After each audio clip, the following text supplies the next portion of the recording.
चलिए, स्वागत है आपके अपने चैनल पाठशाला वाई कैरियर क्राफ्टर पे। तो आज का वीडियो में हम लोग देखेंगे क्लास 10th का केमिस्ट्री, जिसका में पहला एक्सरसाइज हम लोग पढ़ रहे थे, जिसका आज पार्ट 5 है। मतलब कि 4 लेक्चर हम लोग पढ़ चुके हैं। और यदि आप पिछले वाले वीडियो नहीं देखे हैं तो सबसे पहले पीछे वाला वीडियो जाकर देखें, जिससे क्या होगा, आपको समझने में आसानी पूर्वक से आप समझ सकते हो, आसानी होगी समझने में। ठीक है, तो चलिए बिना देर किए हुए आज जो हमारा जो लेक्चर है वो कौन सा है, 5वां लेक्चर है। मतलब कि 4 लेक्चर हम लोग पहले पढ़ चुके हैं ऑलरेडी। ठीक है, तो चलिए आज स्टार्ट करते हैं। अभिक्रिया के बारे में हम लोग पहले पढ़ चुके थे कि अभिक्रिया क्या होती है।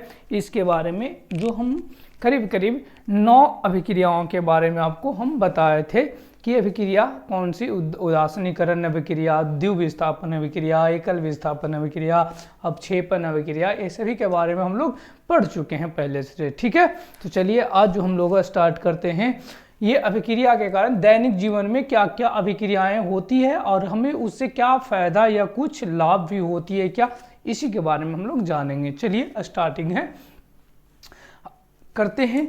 देखिए जाए, यदि देखा जाए तो हमारे जो आज का जो टॉपिक है वो क्या है, दैनिक जीवन में ऑक्सीकरण और अवकरण का प्रभाव। जो दैनिक जीवन में ऑक्सीकरण और अवकरण, जिसे उपचयन या अपचयन भी कहते हैं, अपचयन, और इसे हम लोग क्या बोलते हैं, उपचयन। इसे हम लोग उपचयन और इसे हम लोग अपचयन के नाम से जानते हैं। कहा गया क्या कि जो हमारा दैनिक जीवन में ऑक्सीकरण और अवकरण का निम्नलिखित प्रभाव हो सकता है या निम्नलिखित प्रभाव पड़ते हैं। क्या प्रभाव पड़ती है, तो सबसे पहले हमारा क्या है, भोजन का दुर्गंधित हो जाना। क्या है, भोजन का पचना। सबसे पहले क्या है, भोजन का पचना। भोजन भी हमारे शरीर में पचता है, तो उसके लिए हमारे शरीर में अभिक्रियाएं होती है। मतलब कि हमारा शरीर ऑक्सीजन चाहिए। बिना, मतलब आप बिना भोजन को जीवित रह सकते हो, लेकिन बिना सांस के जीवित नहीं रख सकते। आप 10 दिन भोजन नहीं करोगे तो उससे आपके शरीर पे थोड़ा मात्रा में कुछ प्रभाव पड़ेगा। यदि लेकिन 10 सेकंड भी आप यदि सांस नहीं लेते हो तो आपके शरीर पर बहुत बड़ा प्रभाव पड़ता है। तो वही कहता है क्या कि हमें हमारे शरीर में जब सांस लेते हैं तो ऑक्सीजन जाती है, यानी कि ऑक्सीजन जाता होगा तो ऑक्सीकरण वाला कहानी याद होगा आपको कि ऑक्सीकरण किसे कहते हैं, तब जब ऑक्सीजन का संयोग हो या हाइड्रोजन का वियोग हो। तो इस तरह की जब अभिक्रिया होती थी तो उसे हम लोग क्या बोल देते हैं, ऑक्सीकरण अभिक्रिया के नाम से जानते हैं। वही चीज कहता है भोजन का पचना। कहता है क्या कि जब हम भोजन को क्या करते हैं, ग्रहण करते हैं, तो हमारे शरीर के अंदर ऑक्सीकृत होता है। जो हमारा भोजन जो होती है वो ऑक्सीकृत होता है। ऑक्सीकृत मतलब क्या हुआ कि जब ऑक्सीजन जाएगा उसे क्या करेगा, ग्लूकोज में तोड़ेगा, तो वो ऑक्सीकृत हुआ। ऑक्सीकृत होती है और ऑक्सीजन के फलस्वरूप ऊष्मा निकलती है। साथ ही साथ ऐसा नहीं कहोगे कि केवल ऊष्मा, यहाँ पे ऊर्जा भी देता है। क्या देता है, ऊर्जा भी देता है। जैसे कि देखे होंगे कि जब हम भोजन करते हैं तो उसके कुछ क्षण के बाद हमें मैं क्या कह सकते हो कि थोड़ा सा पसीना जैसा, गर्मी जैसा कुछ महसूस होने लगता है। तो किसके कारण से, वो भोजन उस टाइम क्या होती है, ऑक्सीकृत होना प्रारंभ करता है, वो या होना शुरू होती है। इसी के कारण से कहता है ऊर्जा देती है, साथ ही साथ क्या देता है, ऊष्मा निकलती है, जिससे हमारे शरीर का ताप बरकरार रहती है और हमें बल प्रदान करने के लिए प्रदान करती है। मतलब हमें जो एनर्जी मिल रही है वो 2 चीज़ों से। सबसे पहले तो सांस ले रहे हैं, लेकिन सांस ले रहे हैं तो सांस यदि हमारे शरीर में ऑक्सीजन जाएगा तो उसे तोड़ेगा किसे, तुम्हारे शरीर में ग्लूकोज जाएगा। अब ग्लूकोज के लिए हमें क्या करना पड़ता है, भोजन करना पड़ता है। जब हमारे शरीर में भोजन जाती है, भोजन जैसे गया, हम सांस लिए, सांस से क्या गया, ऑक्सीजन गई, और ऑक्सीजन भोजन से ग्लूकोज था, ग्लूकोज को क्या करा, ऑक्सीजन तोड़ दिया, वो क्या किया, ऑक्सीकृत किया। वो तोड़ने से हमें क्या, 2 चीज प्राप्त हुआ। सबसे पहले ऑक्सीजन प्राप्त हुआ, ऊष्मा प्राप्त हुई, और साथ साथ ऊर्जा प्राप्त हुई, या ऊर्जा प्राप्त हुई और साथ साथ ऊष्मा प्राप्त हुई। कुछ गर्मी महसूस हमें भी होती है। तो पहला पॉइंट यही कहता है कि हमारे दैनिक जीवन में ये जो कहानी है, भोजन का जो पचना जो होती है, वो क्या है, एक प्रकार का उपचयन अभिक्रिया है। कौन अभिक्रिया है? उपचयन अभिक्रिया है। तुमसे ऑब्जेक्टिव में पूछती है, क्या पूछेगा तुमसे कि भोजन का पचना कैसा अभिक्रिया है। तो कैसा अभिक्रिया है? तो एक प्रकार का उपचयन अभिक्रिया है, या उसी को हम क्या बोलते हैं? ऑक्सीकरण अभिक्रिया। कौन सी अभिक्रिया बोलेंगे? ऑक्सीकरण अभिक्रिया। ठीक है, ये था तुम्हारा पहला टॉपिक जो हमारा प्रभाव पड़ा किसके कारण से? ऑक्सीकरण और अवकरण के कारण से। ठीक है, अब देखिए दूसरा कहता है क्या? भोजन का दुर्गंधित होना। भोजन का दुर्गंधी, जब हम देखते होंगे कि जब हम भोजन को क्या करते हैं? छोड़ देते हैं, खाली छोड़ देते हैं, वायु की उपस्थिति में जब हम उसे खाली छोड़ देते हैं तो क्या होता है? जो भोजन जो होता है वो क्या होता है? खराब हो जाती है। क्या हो जाती है? खराब हो जाती है। क्यों खराब हो जाती है? खराब होने का कारण ये है कि वायु उसके संपर्क में आती है और भोजन जो क्या होता है? ऑक्सीकृत हो जाती है। मतलब भोजन जो आपका जो भोजन है, भोजन में ऑक्सीजन संयोग कर लेता है, जिसके कारण से वो ऑक्सीकृत हो जाती है, खराब हो जाता है, नष्ट हो जाता है, जिसे हम लोग नॉर्मल भाषा में, अपनी भाषा में क्या बोलते हैं कि यह एक प्रकार का बासी खाना हो गया ना। ठीक है, चलिए ज़्यादातर ये जो बासी मतलब कि जो आपका जो खराब, जितना जल्दी जो खराब होने का जो भोजन है, वो जो तेल या बसा वाला जो पदार्थ जो रहेगा वो बहुत जल्दी खराब होती है। क्यों? क्योंकि क्या होता है कि जो तुम्हारा ऑक्सीजन जो है वो आपका जो बसा से बहुत जल्दी अभिक्रिया कर लेती है। वो मतलब यानी कि यहाँ से वो बहुत जल्दी ऑक्सीकृत हो जाता है। ठीक है, देखा जाए वही चीज कहता है यहाँ पे। देखिए कहा क्या कि हम जानते हैं कि ताजे भोजन खुशबूदार होते हैं। भोजन कहलाते जो खुशबूदार होते हैं उसे हम लोग भोजन कहते हैं। कथा जिसे देखने पर हमें खूब खाने का मन करता है। मिठाई देख लिए, खाना देख लिए, अच्छे अच्छे पकवान देख लिए, तो उस कंडीशन में क्या हो जाता है? हमें खाने का बहुत मन करने लगता है कि कितना जल्दी उसे हम भोजन को खा जाए। लेकिन कहता भोजन को खुली हवा में लंबे समय तक छोड़ना। अब मान लिया जाए कि हम भोजन किए और वो भोजन लगा के चलो आज तो खेवे कि 2 दिन बाद भी इसी भोजन को हम खाने के लिए रखते हैं। अब उसको रखते हैं तो पता चला कि हम उसे ले जाकर रखे घर पर, लेकिन वो क्या हो गया? वो ऑक्सीकृत हो गई वायु से, यानी कि वो खराब हो गया। कैसे खराब हो गया? क्योंकि वायु के संपर्क में था। अब वायु के संपर्क से यदि नहीं वायु के संपर्क में रहता तो भोजन खराब नहीं होता। ठीक है, तो वही चलते हैं आगे। कहता है क्या? जो कहता है लेकिन भोजन को खुली हवा में लंबी समय तक छोड़ दिया जाता है तो उसमें दुर्गंध पैदा हो जाती है। मतलब क्या हो जाता है? खराब हो जाती है। क्या हो जाता है? खराब होती है। जब भोजन में उपस्थित बसा और तेल जो होती है वो ऑक्सीजन द्वारा ऑक्सीकृत होती है, हो जाता है और भोजन खराब हो जाते जिसे हम क्या बोलते हैं? बासी भोजन के नाम से भी जानते हैं। ठीक है, आगे देखा जाए। आगे कहता है कि भोजन को दुर्गंधित होने से रोकने का उपाय। हम कैसे भोजन को दुर्गंधित होने से रोक सकते हैं?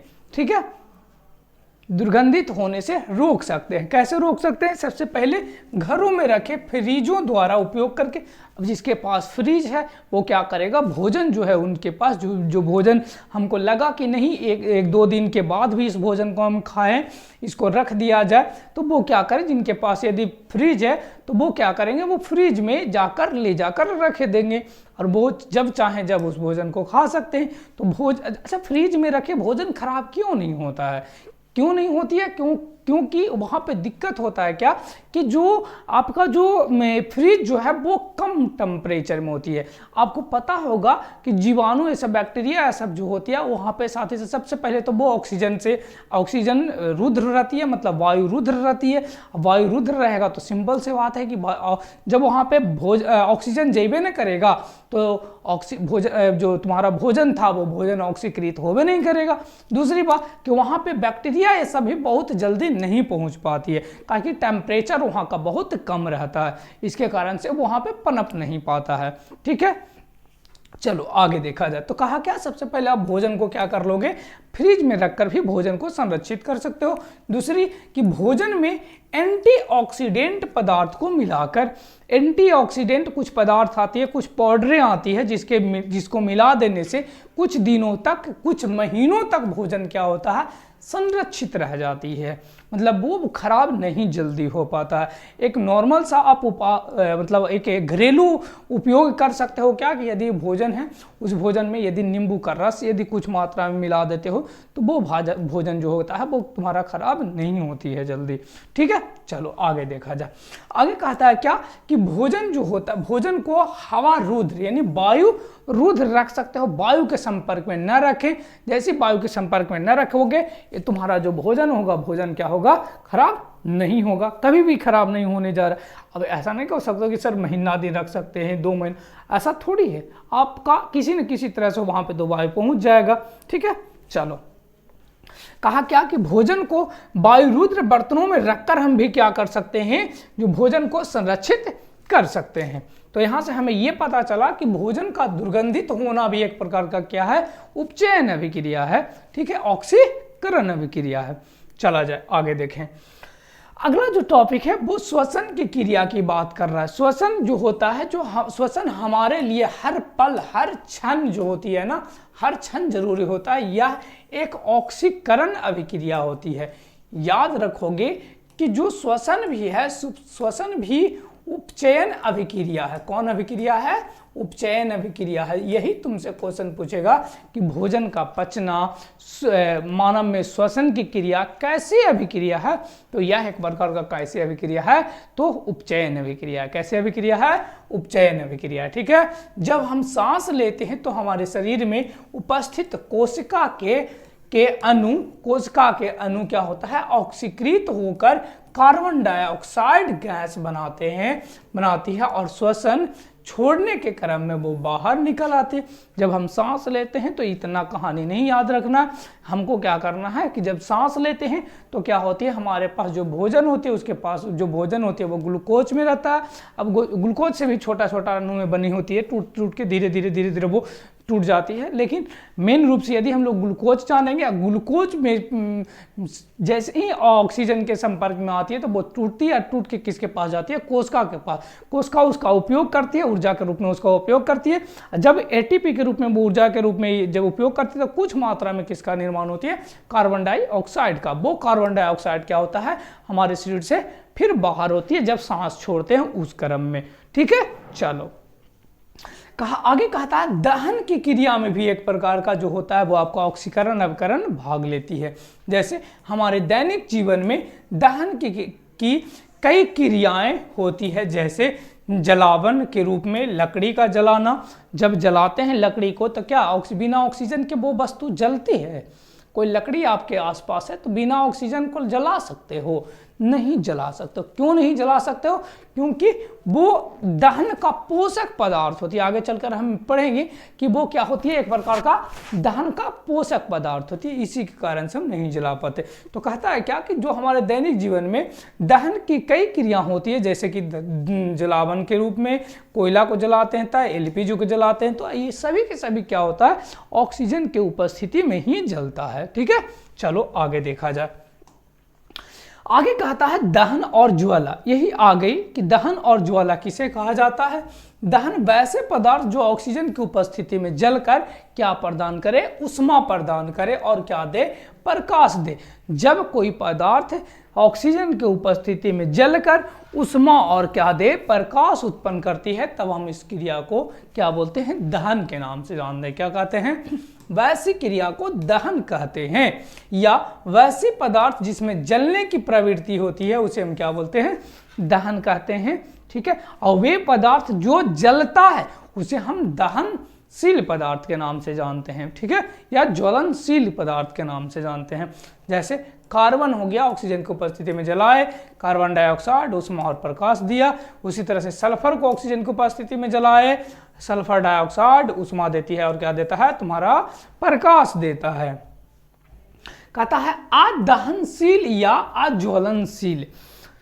यदि कोई पदार्थ, यदि कोई वस्तु तुम्हारे आसपास है वो नहीं जल रही है, इसका मतलब कि वो कैसा पदार्थ है, अदहनशील पदार्थ है, या कह सकते हो क्या, अज्वलनशील पदार्थ होती है। कहा क्या, वे पदार्थ जो नहीं जलता है अदहनशील या अज्वलनशील कहलाता है, जैसे कि ईंट हो गया, पत्थर हो गया इत्यादि, ये सभी के सभी जो तुम्हारा है वो क्या है, अज्वलनशील पदार्थ होती है। उसी तरह से कहता है ऑक्सीजन की अनुपस्थिति में दहन, ऑक्सीजन की उपस्थिति में आप दहन कर सकते हो, लेकिन बशर्ते कुछ पोषक तत्व को लेकर, मतलब पोषक तत्व नहीं कह सकते हो, कुछ पोषक को लेकर, पोषक पदार्थ को लेकर। पोषक पदार्थ क्या होती है उसके बारे में, जहां दहन के पोषक पदार्थ है हमें 3 होते हैं। सबसे पहले जो होता है वो क्या होता है तुम्हारा, ऑक्सीजन होता है, फिर उसके बाद में नाइट्रोजन होता है, उसके बाद में एक होता है क्लोरीन। क्या होती है, ये तीनों के तीनों में की उपस्थिति में हम क्या कर सकते हैं, किसी वस्तु को जला सकते हैं। लेकिन सबसे ज़्यादा किसी वस्तु को जलाने के लिए आपको किसकी जरूरत पड़ेगा, तो आपको ऑक्सीजन की जरूरत पड़ेगा। दहन की क्रिया ऑक्सीजन की उपस्थिति में होती है। ऑक्सीजन की अनुपस्थिति में दहन संभव नहीं होती है, लेकिन आप जला सकते हो किसकी उपस्थिति को लाकर, नाइट्रोजन को और क्लोरीन को। कुछ वस्तु अब कितना, मतलब बहुत सब के सब नहीं जलती है, लेकिन जलती तो है ना, ये तो नहीं कह सकते कि नहीं जल रहा, जलती है, लेकिन क्या होती है, बिना, ऐसे बोला जाता है क्या कि बिना ऑक्सीजन को हम कोई वस्तु को जला नहीं सकते हैं। लेकिन हमारे पास दहन के जो पोषक होते हैं वो 3 होते हैं, मतलब कि तुम्हारे पास ऑक्सीजन है, तुम्हारे पास नाइट्रोजन है, तुम्हारे पास क्लोरीन है, ये सभी की उपस्थिति में आप जला सकते हो। ठीक है, चलो ये तीनों के तीनों क्या है, दहन का पोषक है। दहन का क्या है, पोषक है, दहन का पोषक है। आगे देखा जाए, आगे क्या कहता है, आगे कहता है क्या कि अगर मोमबत्ती को जलाकर उसे एक बंद बर्तन में रखा जाए तो वह क्या होती है, बुझ जाती है। कुछ समय तक आप क्या करें, एक प्रयोग करें, क्या ऐसे प्रयोग करें, आप एक गिलास लें और एक मोमबत्ती लें, मोमबत्ती को जला दें, उसके बाद में गिलास को क्या कर दें, गिलास से उसे ढक दें। कुछ समय तक देखोगे कि वो मोमबत्ती जलेगा, लेकिन कुछ समय के बाद क्या हो जाएगी, वो बंद हो जाती है, मतलब वो मुझ जाती है, बुझ जाती है। अब कहता है कि सर आपने बताया क्या कि तीनों पदार्थ की उपस्थिति में आप जला सकते हो। हाँ, जला सकते हो, कोई दिक्कत नहीं है।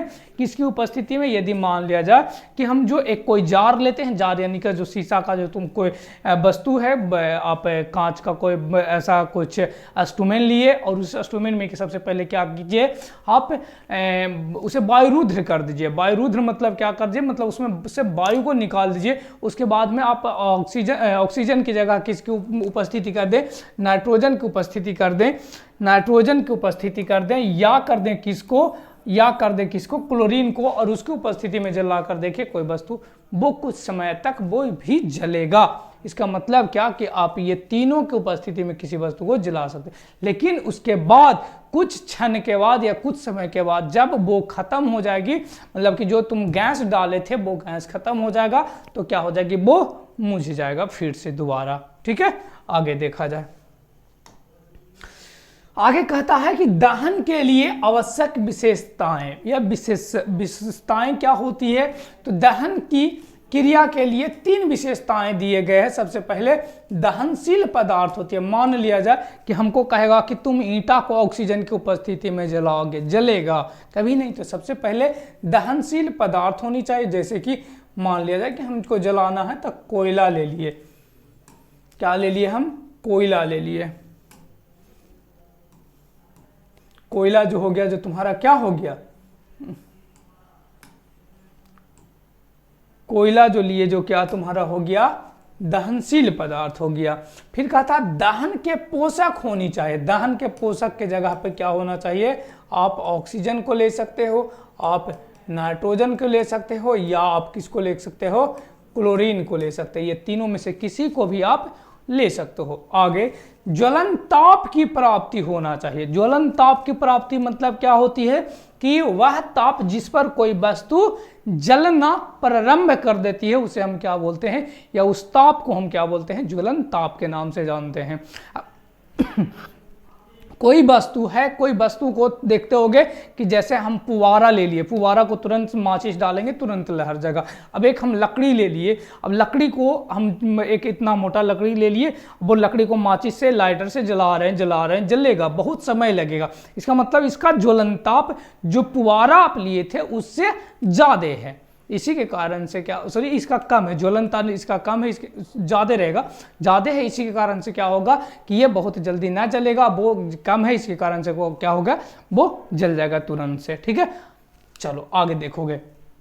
फिर कहा क्या कि दहनशील पदार्थ की उपस्थिति, दहनशील पदार्थ की उपस्थिति में कहा क्या कि हमारे जीवन में अनुभव के आधार पर यह कह सकते हैं कि ईंट, पत्थर, मिट्टी इत्यादि को जलाने पर नहीं जलता, इसीलिए इसे अदहनशील पदार्थ कहते हैं। यदि पेट्रोल, किरोसिन, कागज को जलाने पर आसानी से जल उठता है क्योंकि ये पदार्थ दहनशील होते हैं, अर्थात हम कह सकते हैं कि दहन तभी संभव होगा जब वह दहनशील होगा।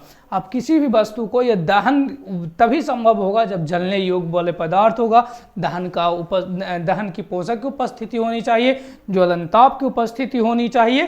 ठीक है, चलो अब का मान लिया जाए कि लकड़ी है, अब लकड़ी में भी कच्चा लकड़ी को लाकर हमें बोल दिया कि तुम माचिस से धराओ, इसको जलाओ, तुम जलेगा, उसका ज्वलनताप क्या हो गई है, बहुत अधिक है, इसी के कारण से वो नहीं जल रहा। आगे देखा जाए,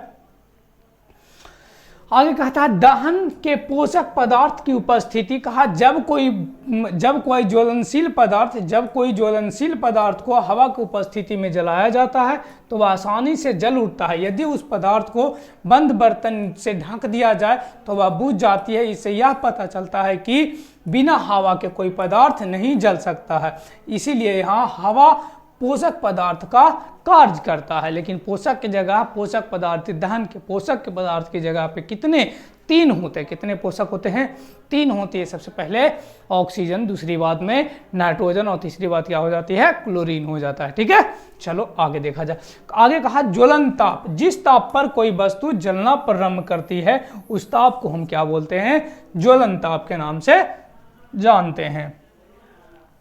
आगे कहा ज्वाला का था जब कोई गैसीय पदार्थ को जलाने पर ताप और उष्मा पर दे, कोची दे, ताप दे, प्रकाश दे, उष्मा ना, ताप और क्या दे, प्रकाश दे, ये प्रकाश उत्पन्न करती है, तब हम उसे क्या बोलते हैं, ज्वाला कहते हैं। कोई वस्तु है, कोई वस्तु को जलाते हैं और जलाने के क्रम